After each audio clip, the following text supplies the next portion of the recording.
ఎక్కడైనా, ఎప్పుడైనా పోలీసులు అధికారంలో ఉన్న వాళ్ళకు కాసింత ఎడ్జ్ తీసుకొని పనిచేయడం మామూలే. ఆ ఎడ్జ్ తీసుకొని పనిచేసే క్రమంలో కనీసం నిబంధనలు, చట్టం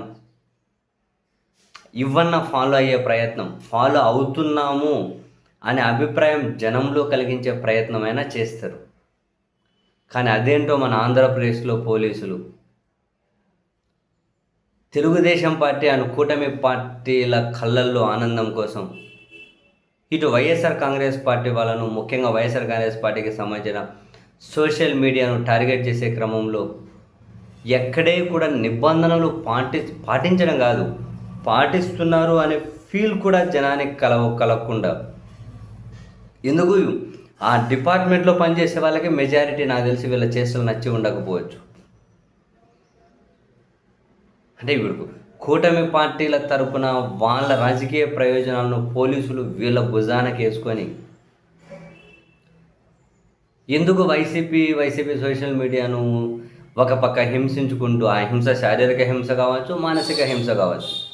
మానసిక హింస ఇప్పుడు శ్రీహరిని చూడండి, ఎత్తుకొని తీసుకెళ్ళిపోయి 36 గంటలు 24 గంటల మేజిస్ట్రేట్ ముందు కూడా హాజరుపరచకుండా 36 గంటలు వాళ్ళ అదుపులోనే పెట్టుకొని ఏం చేసినట్లు? ఇది అల్టిమేట్గా మానసిక హింసనే. పోనీ ఎందుకు అరెస్ట్ చేశారా అంటే, ఇంకెవరో వైసీపీ సోషల్ మీడియాలో ఉండే గిరీష్ అనే అతన్ని అరెస్ట్ చేశారట. ఆయన ఒక పోస్ట్ పెట్టాడట.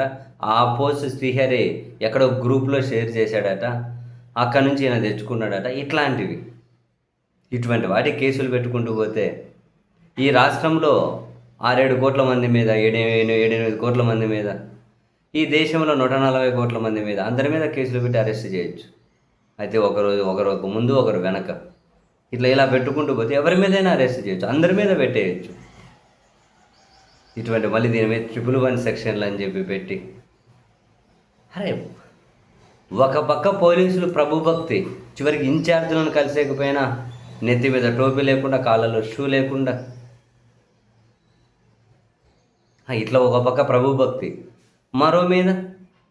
మరోసారి ఈ అధికారంలో ఉన్న వాళ్ళకు వ్యతిరేకంగానేమో తీవ్రమైనటువంటి కక్ష, చట్ట నిబంధనల ఉల్లంఘన.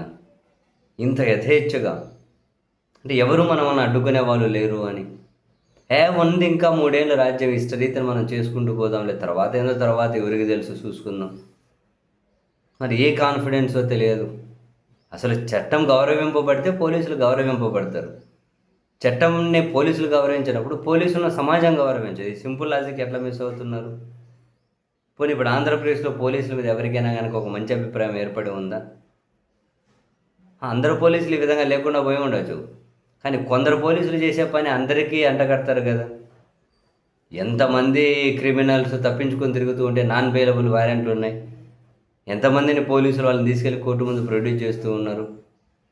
అవన్నీ ఇసిపెట్టేసి మేఘాల మీద మఫ్టీలో వెళ్ళి నోటీసులు ఇవ్వకుండా, విచారణలు చేయకుండా, ఎత్తుకెళ్ళిపోయి మెజిస్ట్రేట్ ముందు హాజరుపరచకుండా 1.5 రోజు దగ్గరే పెట్టుకొని రకరకాల సెక్షన్లు పెట్టి వాటికి వెళ్ళి మెజిస్ట్రేట్ వాటిని కొట్టేస్తూ ఉన్నారు కాబట్టి సరిపోతుంది.